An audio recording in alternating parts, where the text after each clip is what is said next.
আমি কিন্তু এত সহজ সরল একটা মানুষ, আমি কোনোদিন কারো কাছে লোভ করি নাই এবং কোনোদিন কারোর সঙ্গে বেমানি করা তো দূরের কথা, কারোর সঙ্গে মিথ্যা কথা বলা এগুলো আমি কখনো করিনি। যেটা আমার জীবনে আমি বলে যেতে পারবো মৃত্যুর আগে, আল্লাহ সাক্ষী, যে আমি কখনো কারোর সঙ্গে বেমানি করা, দুশ্মনী করা, রাগ করা এগুলি করিনি।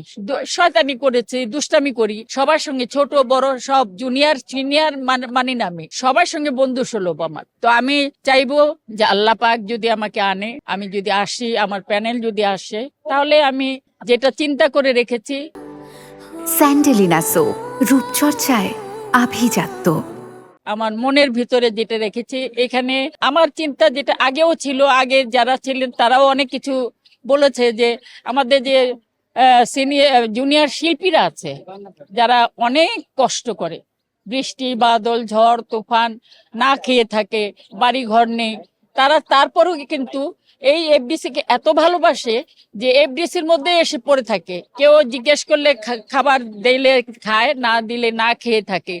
এই জিনিসটা আমাকে তাড়া করায়, আমার ভিতরে আমাকে তাড়ায়। হ্যাঁ হ্যাঁ, ইনশাল্লাহ যদি আপনাদের সকলের দোয়ায়, আল্লাহর রহমতে আসি, তাহলে এগুলি আমি দাঁড়িয়েছি শুধু এই জন্য, আমি দাঁড়াতাম না কিন্তু।